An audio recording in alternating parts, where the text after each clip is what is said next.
अभी हम लोग स्टार्ट करने वाले हैं laws of motion class 11th class and this is the lecture number 6।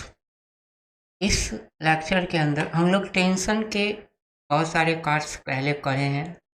Tension between two masses when both are in vertical and both are in horizontally, but यहाँ हम लोग कुल्ली के बारे में पढ़ेंगे। टेंशन के अंदर जो कुल्ली अप्लाई होता है, टेंशन कुल्ली के अंदर टेंशन लगेगा। नाउ व्हाट इज कुल्ली? कुल्ली एक सिस्टम होता है जो किसी भी वर्क को इजी करने के लिए, दैट इज यूज्ड फॉर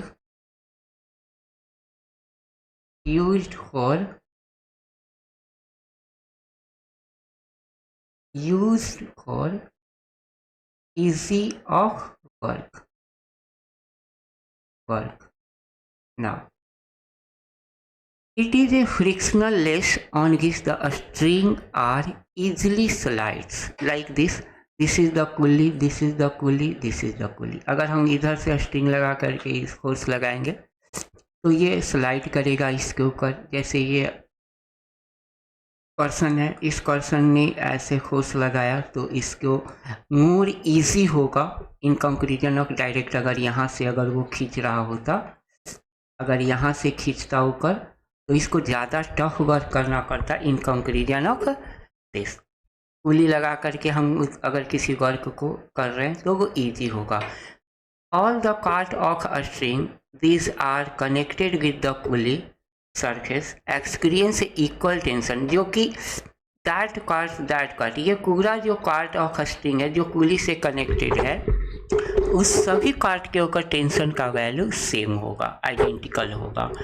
हम वन बाय वन करके इसमें कुछ कॉन्सेप्ट हैं जो एनसीईआरटी के अकॉर्डिंग टू हमें डेवलप किए गए हैं, उनके अंदर हम लोग टेंशन कैलकुलेट करेंगे। Suppose that this is the numerical concept. इस न्यूमेरिकल कॉन्सेप्ट में हमें ये बताया गया है two masses of M1 M2 connected to the string through the pulley and then find the acceleration and tension. इसके अंदर हमें टेंशन और एक्सीलरेशन फाइंड करना है।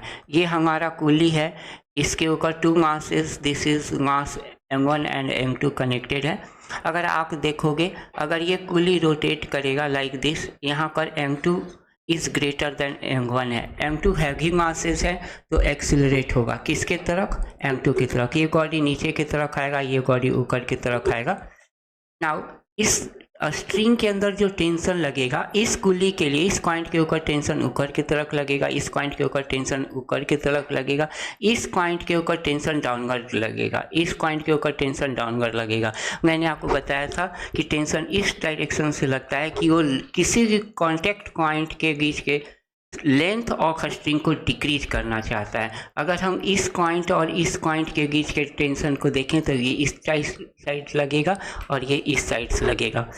That is a concept. Now free body diagrams आप अप्लाई करोगे तो एक चीज़ मैंने क्लियरली बताए थे कि जो हमारा इक्वेशन होगा, फ्री बॉडी डायग्राम होगा, that is A depend on the number of particles. कितने मास हैं, कितने मास के ऊपर कितने टाइप्स के फोर्स लगे हैं, इसके according to free body diagram draw करेंगे। यहाँ दो मासेज हैं M1 एंड M2, तो M1 का फ्री बॉडी डायग्राम अलग होगा और M2 के ऊपर फ्री बॉडी डायग्राम अलग होगा। M1 का इक्वेशन अलग लिखा जाएगा, M1 का इक्वेशन सेपरेट लिखा जाएगा। अगर हम फ्री बॉडी डायग्राम ड्रॉ करें, that is a body of mass M1 and इसके ऊपर M1 नीचे की तरफ फोर्स लग रहा है, T टेंशन ऊपर की तरफ लग रहा है। बॉडी एक्सिलरेट है अलोंग द टेंशन, यानी ये वाला फोर्स बड़ा है, ये छोटा है, तो यहाँ इसका इक्वेशन क्या हो जाएगा? T minus M1 equal to, this is the net force, is equal to mass into acceleration M1। ये हमारा न्यूटन्स लॉ कहता है कि net force is equal to mass into acceleration. Again हम इस कंडीशन में देखें equation of M2 masses, that is two forces applied on the body M2G and T. Body are accelerate toward the mass m2, तो m2 greater होगा, t smaller होगा, then m2z minus t equal to m2 है। Now t की value यहाँ से calculate कर लिया, t की वैल्यू यहाँ से कैलकुलेट कर लिया, दोनों t की वैल्यू को इक्वेट करेंगे from equation 1 and 2, m1a plus m1z, m2z minus m2a, m2a को a1 साइड से ले गए हैं, ठीक है, तो m1a plus m2z equal to m2z minus m1z, right. यहाँ से एक्सिलरेशन हमें निकालना है, तो m2z कॉमन लोगे तो m2 minus m1z, m2 minus m1 into z, and यहाँ से वैल्यू हमारा है m1 प्लस m2, ये इस साइड आकर के क्या हो जाएगा, एक्सिलरेट हो जाएगा, वैल्यू आ जाएगा, putting the value of a in equation 1, किसी एक इक्वेशन में वैल्यू को पुट करोगे क्या आएगा, m1g plus m1a, m1g plus m1 की जगह कि a पूरा एक्सेलरेशन की वैल्यू है, मैंने वैल्यू कैलकुलेट किया, m1 इससे मल्टीप्लाई हुआ m1 m2g minus m1 square g upon m1 m2, ये वैल्यू का कैलकुलेशन हमारा किया हुआ है। यहाँ से m1g into m1 plus m2, m1 m2g minus m1 square g, m1g कटेगा, यहाँ से आ जाएगा 2m1 m2g, टेंशन की वैल्यू ये आएगा। नाउ अगर हम लिखते हैं 2 masses 8 kg एंड 12 kg, हमने NCERT का कमिटमेंट किया है फ्रेंड्स, पहले NCERT करेंगे फिर selected question of RD Sharma करेंगे, लेकिन NCERT लाइन बाय लाइन करेंगे, ये हमारा आपके साथ कमिटमेंट है और उस कमिटमेंट को हम पूरा किया जाएगा। हर एक लेक्चर में आपको स्टेप बाय स्टेप करिएगा। नाउ यहाँ पर बोला गया है 2 masses 8 kg and 12 kg connected at the two end of light string and goes to the frictional lace pulley. You find the acceleration of masses and tension in the string of the masses released. अगर हमने 2 masses connect किया है तो that is A 1 mass and that is ए 2 मास है, masses greater है 12 kg का, body accelerate होगा ए की तरफ यानी 12 kg मासेस की तरफ। अगर आपको पता नहीं चल रहा है दोनों में से कौन से मासेस बड़ा है तो आप कोई भी एक मासेस की तरफ एक्सेलरेशन लगा लो। इन केस अगर हम यहाँ लगा रहे होते एक्सेलरेशन इस डायरेक्शन में और एक्सेलरेशन इस डायरेक्शन में तो हमारा वैल्यू -1, ए की वैल्यू माइनस समथिंग आता, और ए की वैल्यू माइनस समथिंग आएगा, दैट मीन्स कि हमने एक्सेलरेशन अपोजिट डायरेक्शन में कैलकुलेट कर लिया है, तो उसमें टेंशन लेने की बात नहीं है। That is a pulley, this pulley are rotated like this, और इसके कारण ये बॉडी ऊपर जाएगा और ये बॉडी नीचे आएगा, एक्सेलरेशन डाउनवर्ड होगा और स्मॉल मासेस का एक्सेलरेशन अपवर्ड होगा। मैं इक्वेशन ऑफ मोशन लिख रहा हूँ फ्री बॉडी डायग्राम के अकॉर्डिंग टू। अगर आप देखोगे यहाँ that is A mass m8 kg and this is the 8g downward direction में, और ड्यू टू ग्रेविटी लगेगा, t ऊपर की तरफ लगेगा। यहाँ 8 kg ये ग्रेटर वैल्यू है क्योंकि एक्सेलरेशन जो है टेंशन के डायरेक्शन है, तो t minus 8g equal to total mass into acceleration. Similarly इस साइड कैलकुलेशन करोगे 12g minus T equal to 12 है, t equal to 12g minus 12 है। अगर इक्वेशन 1 एंड इक्वेशन 2 को अगर कैलकुलेशन कर रहे हैं 8a plus 8g equal to 12g minus 12 है, 20a equal to g 4g आएगा, and now 20 a equal to आएगा 4 इन जे की वैल्यू जी की वैल्यू 10 पुट करोगे तो 10/20 that is 2 metre per second square. This is the acceleration of the string and body. And tension के लिए हम किसी एक में इक्वेशन के अंदर टी वाले इक्वेशन में ए की वैल्यू पुट करेंगे तो 8 × 2 + 8 × 10 16 + 18 96 newton, that is a tension. Dear friend, अभी हम लोग एक और न्यूमेरिकल करने जा रहे हैं जो कि वर्टिकल एंड हॉरिजॉन्टल टेंशन के अकॉर्डिंग टू एक्सेलरेशन है। किसी इक्वेशन में जैसे हॉरिजॉन्टल वाला जो बॉडी है इसमें हमें 3 गॉडीज रखा हुआ है, एक 6 kg का गॉडी है एंड एक 2 kg एंड 3 kg का गॉडी है। हमें इसका एक्सेलरेशन और टेंशन फाइंड करना है। क्योंकि यहाँ पर दो टेंशन है, एक 6 और 2 kg को जोड़ता हुआ एक स्ट्रिंग है, 2 और 3 kg को जोड़ ऐड करने के लिए अनदर स्ट्रिंग यूज किया गया है, तो इसमें 2 तरह का टेंशन लगेगा। मैंने बोला है कि अगर स्ट्रिंग चेंज होगा तो टेंशन का वैल्यू भी चेंज होता है। स्ट्रिंग चेंज तो टेंशन चेंज, और सेम स्ट्रिंग एनीवेयर यूज हो रहा है, स्टार्टिंग से फाइनल पॉइंट तक टेंशन की वैल्यू आइडेंटिकल होगा। And now we are calculate of the acceleration and tension in this system. Now let consider common acceleration a, पूरे system का एक्सेलरेशन ए है। अगर 3 kg बॉडी का मास देखें, that is A 3 kg body, downward आएगा तो 2 kg ही downward आएगा, और 6 kg वाला राइट डायरेक्शन में मूव करेगा। तो अब मैं नेट फोर्सेस लगा रहा हूँ, मतलब ए एक्सेलरेशन से निकाल रहे हैं, तो 6 kg वाले के ऊपर टेंशन T2 लग रहा है, तो मैं उसका फ्री बॉडी डायग्राम ड्रॉ किया। That is a free body diagram of 6 kg masses. Free body diagram अगर हमने निकाला, उसके अकॉर्डिंग टू इक्वेशन आएगा T2 equal to 6a। For 2 kg masses के लिए देखा जाए एक्सेलरेशन, तो क्या आएगा, 2 kg and this is the 2 kg upward direction में है, 2g डाउनवर्ड डायरेक्शन में है, T1 and body are accelerated to, then net force is this minus T2, क्योंकि ये फोर्सेस बड़ा है, तो 2g plus T1 minus T2 equal to 2 है। 2g प्लस अगेन ये हमारा वैल्यू क्या है, नाउ इस तरफ देखोगे तो 3g minus T1 equal to 3a। अगर हम वैल्यू कैलकुलेशन करेंगे minus T2 equal to 2a। अगर हम दोनों T1 और T2 की वैल्यू इसमें पुट करेंगे तो हमारा वैल्यू आएगा 5g minus 3a minus T2 equal to 2a, 5g minus T2 equal to 5a, and now T2 की वैल्यू कितना आएगा, 5g माइनस 5a। ये हमने टेंशन का वैल्यू निकाला है। नाउ अब इस टेंशन की वैल्यू को हम T2 के इक्वेशन में, T2 इक्वल टू 6a पहले वाले 6 kg वाले बॉडी के लिए, T2 equal to 5g minus 5a, 6a 5g minus 5a, that is become 11a equal to 5g, a equal to 50/11 metre per second square. Now this is the acceleration of the body is what, 4.54 newton metre per second square. Now tension T2 की value कितना होगा, tension T2 की value हम निकालेंगे यहाँ से, that, and ये T1 की वैल्यू है, ये T1 हमारा है दिया हुआ है ना, और ये गलत है लिखा हुआ है, ये T1 हो जाएगा।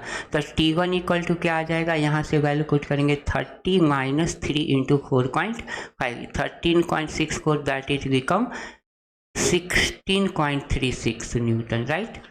नेक्स्ट देखो, मैंने ये सभी इसलिए लिख रखा है ना, क्योंकि लिखने में टाइम बहुत लगता है, तो इसलिए अगर लिखा हुआ होगा तो वीडियो शॉर्ट में ज़्यादा से ज़्यादा चीज़ें हम पढ़ा सकते हैं।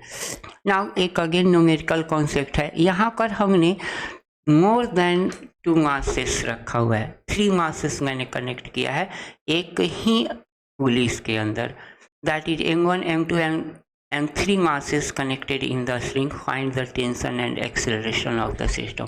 क्योंकि कुल्ली के तो सेम है, स्ट्रिंग अगर हम चेंज करेंगे तो टेंशन की वैल्यू चेंज होगा, इसलिए मैं डिफरेंट केसेस में टेंशन की वैल्यू आपको निकालना सिखा रहा हूँ। अगर हम फ्री बॉडी डायग्राम बनाते हैं तो फर्स्ट बॉडी के लिए हमारा ये होगा, ये हमारा फर्स्ट बॉडी है तो इसका टेंशन ये होगा, सेकंड बॉडी ये है तो सेकंड बॉडी का टेंशन ये होगा, थर्ड बॉडी ये है तो थर्ड बॉडी का फ्री डायग्राम ये होगा। नाउ इस बॉडी को देखो तो इसके ऊपर T1 ऊपर की तरफ लग रहा है, M1G नीचे की तरफ लग रहा है, बॉडी एक्सिलरेट है T1 की तरफ जा रहा है, यानी T1 बड़ा होगा, T1 minus M1G and M1G, that is a net force is equal to mass into acceleration। तो T1 इक्वल टू आ जाएगा M1A plus M1G। Now T2 के लिए हम लिखेंगे तो ये हमारा equation that is a body accelerate m2g plus T2 T1, ये वाला हमारा वैल्यू क्या होगा m2g plus T2 minus T1 equal to m2a and now T2 equal to क्या आएगा, यहाँ से m3g minus T2 equal to m3a, T2 equal to m3g minus m3a। ये हमने T2 की वैल्यू निकाला, ये हमने T1 की वैल्यू निकाला, इस दोनों की वैल्यू हम इसमें पुट कर रहे हैं ना। जैसे ही आप पुट करोगे तो ये इक्वेशन ऐसा होगा and now T1 putting the value of T1 and T2 in the given equation of mass m2, तो ये वैल्यू आएगा m2g प्लस T2 के जगह पे हम लिखेंगे m1 एंड T2 के जगह पे लिखेंगे m3g minus m3a and minus T1 के जगह पर पुट करेंगे तो ये हमारा माइनस हो जाएगा। नाउ ये जो हमारा वैल्यू आएगा m2a, तो ए वाले टर्म को एक साइड ले जाओगे तो इस तरफ ले आया इसको और इसको, तो ये हो जाएगा एक्सीलरेशन कॉमन ले लेंगे तो m1 plus m2 plus m3, जबकि यहाँ m2 प्लस m3 है और ये माइनस m1 है तो ये g कॉमन हो जाएगा, ये हमारा नेट एक्सीलरेशन आएगा। टेंशन की वैल्यू आ जाएगा m1g प्लस m1 ये आ जाएगा m3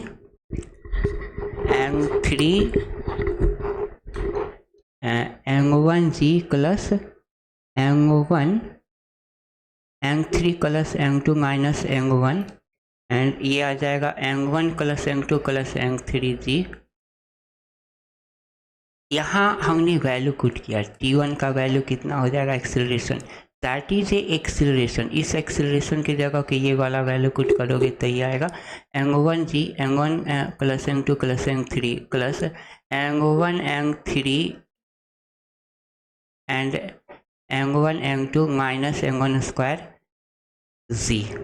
now upon m1 m2 आ जाएगा, इस पूरे वैल्यू में देखोगे m3 कैंसिल हो जाएगा, नेट आ जाएगा m1 m2g m1 m3g m1 m3g m1 m2g, ये 2g हो जाएगा, m1g कॉमन हो जाएगा, आ जाएगा m2 प्लस m3 इंटू जी अपॉन m1 m3g। नाउ अगर हमें इसी इक्वेशन में T2 की वैल्यू फाइंड करना है तो m3g माइनस m3a, ए के जगह के पूरा एक्सीलरेशन की वैल्यू पुट कर दिए हो तो ये m3g minus m3 square m3 ये वाला वैल्यू हो जाएगा m3 स्क्वायर, ये वाला हो जाएगा m1 m3 m2g and m plus m1 m3g, ये वाला वैल्यू हो जाएगा m3 ये और ये मल्टीप्लाई होगा